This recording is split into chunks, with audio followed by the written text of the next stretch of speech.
그 왕들을 잡으려고 막 쫓아가는 과정 가운데에 어떤 지역을 지나가냐면 숫곳이라는 지역과 분우엘 사람들이 사는 지역을 지나가게 돼요. 숫곳이라는 지역과 분우엘이라는 지역은 누가 살고 있었냐면 이스라엘 백성들이 살고 있었던 곳이에요. 마찬가지로 이스라엘 사람들. 그런데 에브라임을 대했던 기드온의 모습과 숫곳과 분우엘에 있었던 사람들을 대하는 기드온의 모습이 완전히 달라요. 뭐라고 기록이 되어 있냐면 숫곳이라는 지역을 막 지나가는데 기드온이 너무 배가 고프니까 300명의 용사들도 너무 지쳤으니까 우리에게 떡을 좀 달라 했더니 숫곳 사람들이 내가 왜 너희들한테 떡을 줘야 해? 하면서 오히려 아직 많이 남아있는 15,000명 정도 남아있었잖아요. 미디안 용사가 더 크니까 미디안을 조금 더 신경을 썼던 것 같아요. 분우엘도 마찬가지로 분우엘을 지나가면서 우리에게 좀 떡을 달라 했더니 분우엘 사람들도 마찬가지로 아니야 우리는 그렇게 줄 수 없어 라고 했더니 기드온이 뭐라고 그러냐면 내가 돌아올 때에 너희를 들가시와 찔레로 너희 살을 찢으라 너희를 없애버리겠다 이런 뜻이에요. 분우엘도 뭐라고 그래요? 너희 망대를 헐어버릴 거야 없애버리겠다 이런 뜻이에요.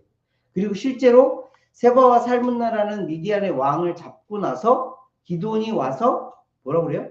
그들을 들가시와 찔레로 숫곳 사람들을 없애버리고 분우엘 사람들의 망대를 흩어버리고 사람들을 죽였대요. 이게 무슨 내용인 것 같아요? 이게 별 내용 아닌 것 같죠? 에브라임이나 숫곳에 살았던 숫곳 사람들이나 분우엘 사람들이나 누구라고요? 이스라엘 백성들이라고. 기드온은 누가 무엇을 위해서 세우신 사람이에요? 하나님께서 하나님의 백성인 이스라엘을 구원하라고 세운 사람이에요. 근데 지금 기드온이 어떻게 하고 있어요? 에브라임에게는 그래. 근데 숫곳과 분우엘 사람에게는 가서 오히려 구원해야 될 사람들을 오히려 죽여버리는 거예요. 그게 언제 일어난 일이라고요? 언제 일어난 일이에요? 300용사와 기드온이 미디안의 큰 군대를 물리치고 나서 말씀을 쭉 읽어보다 보면 기드온이 하나님께 물었다거나 하나님의 어떤 그 계시를 받았다거나 이런 게 아무것도 없어요. 그저 무슨 마음에 따라서? 자신의 보복심을 따라서. 자신의 말을 따르지 않았다고. 자기가 요청한 것 들어주지 않았다고. 근데 왜 에브라임은 그렇게 했을까요? 이거는 좀 옛날 그 모세 시대로 좀 넘어가야 되는데 요셉 시대까지 넘어가는데 요셉의 아들의 이름이 뭔지 아세요? 요셉의 두 아들의 이름이 에브라임과 므낫세예요. 지금 기드온은 어느 지파에 속한다고요? 므낫세라는 지파에 속해요. 그런데 요셉이 축복하기를 므낫세보다 에브라임이 더 축복을 많이 했어요. 에브라임이 더 큰 족속이 될 거야. 힘 있는 족속이 될 거야. 실제로 이스라엘 들어갔을 때에 그 가나안 땅에 들어갔을 때 에브라임 지파가 훨씬 더 강했어요. 힘도 강했어요. 그 강한 에브라임 지파 앞에 기도는 뭐예요? 그래 잘했어. 그래서 싹싹 빌면서 잠재우는 거예요. 근데 자신보다 좀 약한 숫곳과 분우엘 족속에게는 어떻게 한 거예요? 가서 쳐버리는 거예요. 하나님께서 구원하라고 했던 이스라엘 백성들 오히려 죽이고 있는 형국이에요. 거기에다 더해서 세바와 살문나라는 그 왕들을 어떻게 하냐면 18절부터 21절에 나오는 말인데 18부터 21에 세바와 살문나를 가서 막 잡았어요. 그리고 그들에게 물어봐요. 다볼에서 죽인 자들 어떤 사람이더냐 하고 물어보니까 그들이 너와 같아서 하나같이 왕자들의 모습과 같더라. 이게 무슨 얘기냐면 기드온의 형제들이 이 세바와 살문나의 왕에 의해서 죽임을 당했다는 내용이에요. 70여 명이 죽임을 당했대요. 자, 세바와 살문나는 미디안을 대표하는 왕이에요. 하나님께서 미디안을 치라는 이유는 너무너무 분명해요. 이스라엘을 구원하라는 거예요. 미디안을 치는 이유도 이스라엘을 구원하라는 거예요. 근데 여기에 무슨 내용이 개입되어 있냐면 기드온의 개인적인 감정이 개입되어 있어요. 기드온의 보복 심리가 개입되어 있어요. 그래서 세바와 살문나를 자기 아들한테 하라고 그랬더니 아들이 벌벌 떠니까 자기가 직접 그들을 죽여버려요. 무슨 모습이에요? 섰다 했을 때에 넘어질까 조심하라.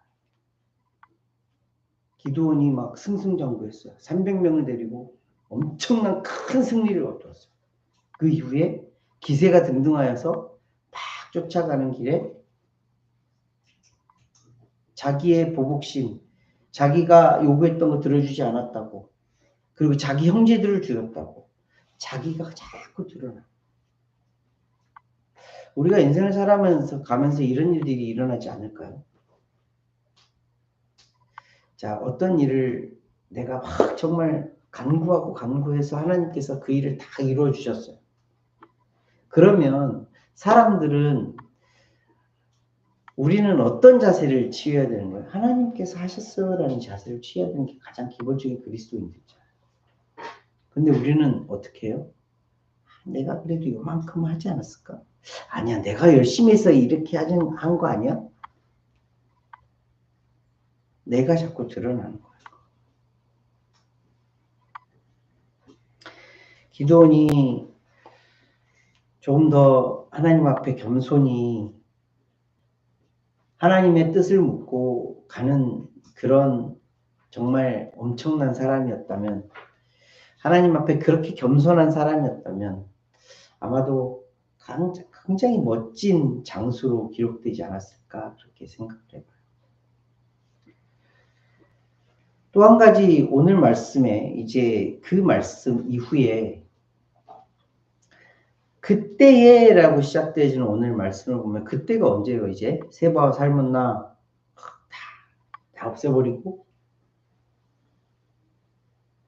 미디안을 완전히 다 쳐버리고 300명밖에 안 되는 그 용사를 데리고 300명밖에 안 되는 사람들을 데리고 세바와 살문나까지 다 죽인 그때에 이스라엘 사람들이 뭐라고 해요? 22절 말씀에 당신이 우리를 미디안의 손에서 구원하였으니 당신과 당신의 아들과 당신의 자손들이 우리를 다스리소서 하는 거예요. 이게 무슨 말이죠? verse 22에 있어요.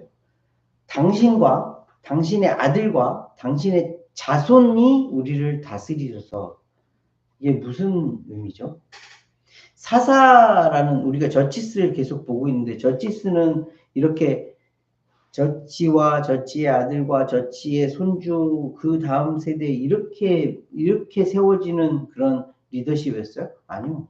하나님께서 픽하셔서 하나님께서 사용하시고 그 사용이 끝나면 끝나는 거였어요. 근데 지금 이스라엘 백성들이 미디안을 탁 친 걸 보고 그때 당시 좀 많이 힘들었던 상황인 것도 알고 있죠.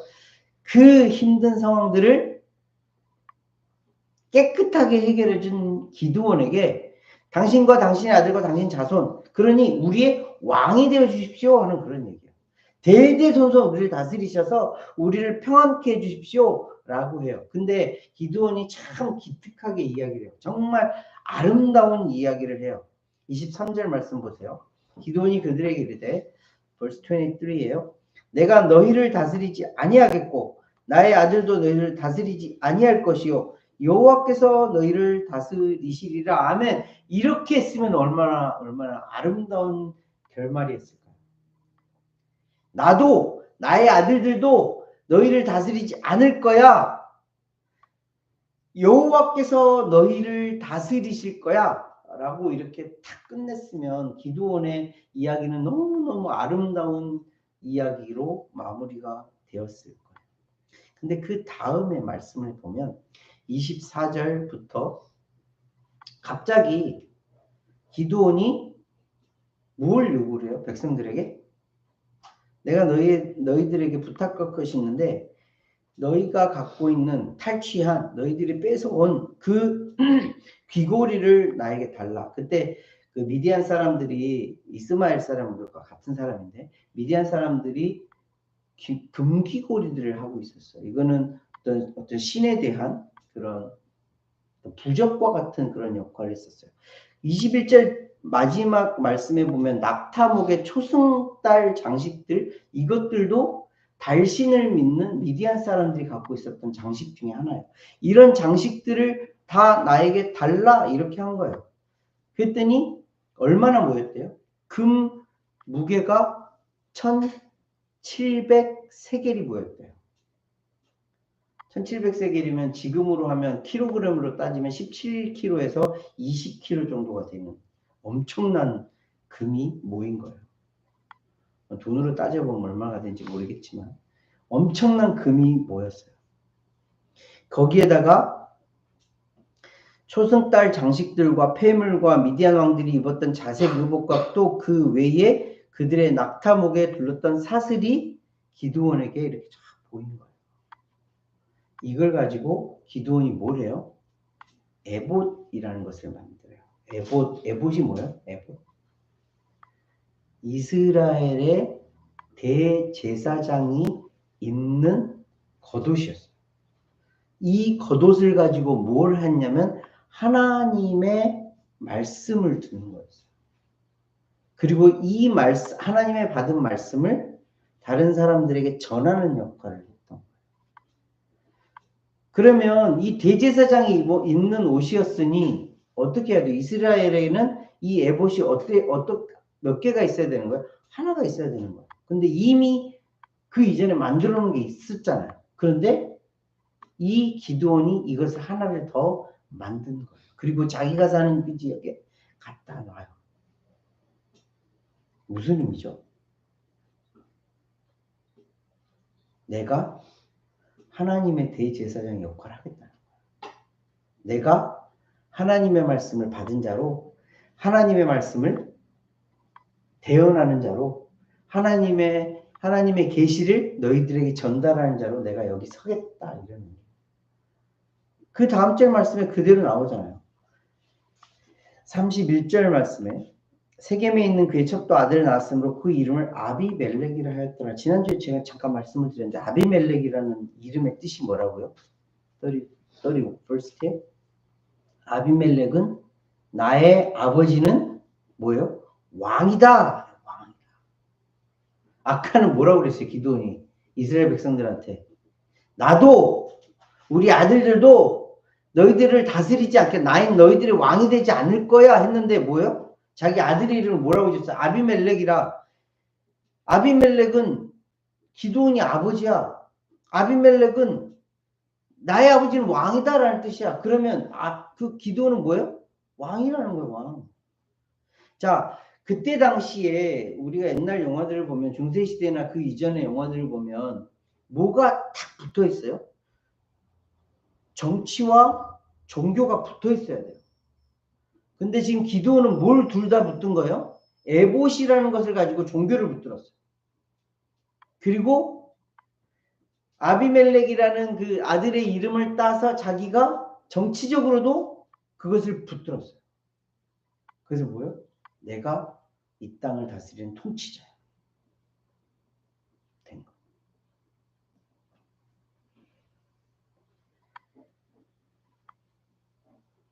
기드온이라는 사람 참 아름다운 마무리를 할 수 있었던 사람이었어요. 근데 사람이라는 게 그런 것 같아요.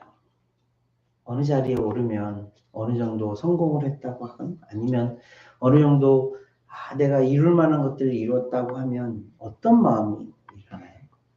내가 일어날 때. 그리고 하나님께서 하셨다는 그 자리에 하나님이 하셨어요라는 그 자리에 누가 있게 돼요? 내가 있게 돼요. 그리고 그 자리에서 내려오려 하지 않아요. 그래서 결국에 어떤 일이 물론 이제 기드온이 죽고 나서의 일이지만 어떤 일이 생기냐면 verse 33 한번 보세요.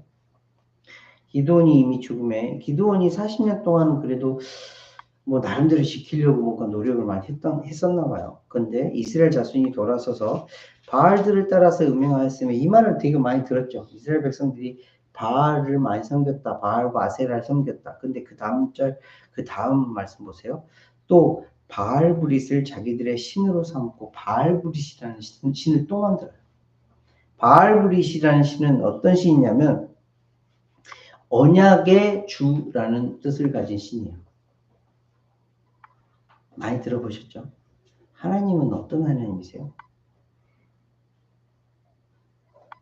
믿음의 조상인 아브라함부터 이삭, 야곱, 이스라엘 백성들에 이르기까지 하나님은 어떤 하나님이세요? 언약의 하나님이세요. 약속하시고 그 약속을 이루시는 하나님이세요. 그 하나님은 유일하신 하나님이세요. 근데 지금 기드온이 죽고 나서 이스라엘 백성들이 음행하였는데 바알 중에서도 바알 브릿이라는 것을 또 만들어서 무슨 일을 하는 거예요? 언약의 주를 만들어서 하나님이 아니라 이 바알 브릿이라는 신이 우리에게 말씀하셨고 그 말씀을 그 바알 브릿이 이루는 거야. 이렇게 변질돼 버려요.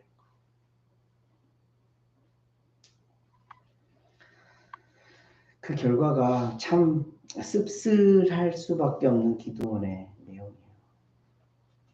근데 그 중심을 딱 살펴보니까 사람이 섰을 때에 사람이 이제 됐다 싶었을 때에 이제 성공했다 이만하면 됐다 했을 때에 우리의 마음속에 일어나는 것을 하나님은 체크업하기를 원하시는 거예요. 뭘 체크업하기를 원하세요? 내 자리에 네가 올라와 있는 건 아니니? 내가 하였는데 네가 했다고 생각하는 건 아니니? 내가 주었던 그 은혜들 너는 다 잊어버리고 네가 했다라고 네가 이루었다라고 생각하고 있는 건 아니니? 이것을 물어보고 계세요. 인생을 살아가면서 이런 일들이 너무너무 많이 일어날 거예요. 우리는 뭐 소위 말하는 성공도 실패도 이런 일들을 계속 겪을 거잖아요. 어느 때가 위험할 때요? 어려울 때는요, 힘들 때는요, 우리는 뭐예요? 납작 엎드려져요. 하나님 앞에 납작 엎드릴 수밖에 없어요. 하나님 살려주세요 할 수밖에 없어요. 하나님 도와주세요 할 수밖에 없어요. 오히려 그래서 언제가 위험한 거예요? 섰다 할 때가 위험한 거예요. 내가 잘 되었을 때가 더 위험한 거예요. 내가 평안할 때가 더 위험한 거예요. 그래서 언제든 그때에 하나님을 찾는 자가 진짜 믿음의 소유자가 됩니다. 여러분들 평안하신가요? 평안하시다면 이때 하나님을 찾으세요. 여러분들이 성공하셨나요? 성공하셨다면 이때 하나님을 찾으세요. 하나님이 하셨다는 것을 인정하고 이때 하나님을 찾아 돌이키는 자가 진짜 그리스도입니다. 저와 여러분들이 그런 믿음의 사람들이 되었으면 좋겠습니다. 아이러니하게 기드온이 이런 마무리를 가지고 딱 이제 죽었잖아요. 죽었으면 천국에 갔을까요? 못 갔을까요?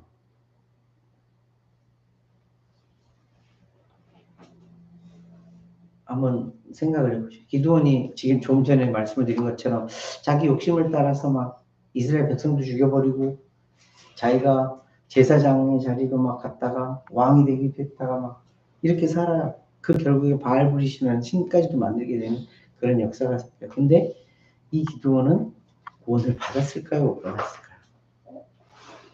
히브리서 11장 말씀 한번 찾아볼까요? 히브리 챕터 11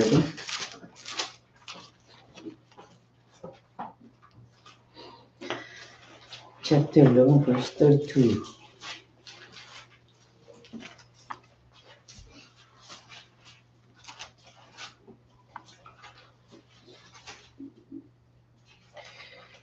히브리 챕터 11은 믿음에 대한 말씀이에요. 그 믿음의 믿음에 대한 말씀에 믿음은 결국 뭐예요? 믿음으로 우리는 구원을 받는 거예요. 그 이야기에 누구의 이름이 기록된지 한번 보세요. 내가 무슨 말을 더 하리요? 기드온, 바락, 삼손, 입다, 다윗 및 사무엘과 선지자들의 일을 말하려면 내게 시간이 부족하리로다. 뭐가 기록되어 있어요? 기드온이 기록되어 있어요. 구원은 믿음으로 가는 거잖아요. 구원은 믿음으로 하나님께서 이루시는 거잖아요. 기드온에게, 이 부족한 기드온에게 정말 욕심을 따라 자기 멋대로 살았던, 자기가 제사장이요 왕이 되고자 했던 그 마음속에 품었던 그 자도 하나님은 어떻게 하셨어요?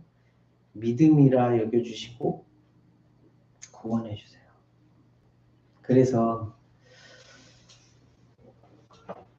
구원은 하나님께 달려있는 거예요. 믿음은 하나님께 달려있는 거예요. 그래서 우리는 뭐 해야 되는 거예요? 하나님을 보는 거예요. 하나님과 함께하는 것이 믿음이에요. 그런 믿음의 사람들이 되기를, 그 믿음으로 살아가시는 저와 여러분 되시기를 예수님 이름으로 함께 기도하겠습니다. 기도하겠습니다.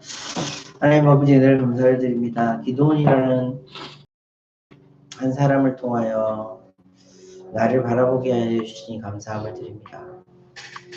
부족하고 연약하고 두려움에 떨 수밖에 없는 그런 기드온을 하나님은 붙들어 주시고 큰 승리를 경험케 하십니다. 이후에 인간적으로 참 부족한 모습, 연약한 모습들 많이 보이지만 그럼에도 불구하고 하나님은 그 기드온을 믿음의 사람이라 일컬어 주십니다. 하나님, 저희들이 어떤 모양으로 살든 단 한 가지 잊지 말아야 할 것은 예수 그리스도라는 것을 잊지 않도록 인도하시고, 하나님께서 주신 그 믿음, 하나님께서 우리에게 베풀어 주신 그 믿음, 결코 잃어버리지 않도록, 잊지 않도록 늘 붙드시고 인도하여 주시옵소서. 그래서 구원을 이루신 예수 그리스도를 쫓아 살아갈 수 있도록 인도하시고, 구원을 이루실 그 예수님과 예수님을 바라보며 살아가는 저희들 될 수 있도록 성령님 인도하여 주시옵소서.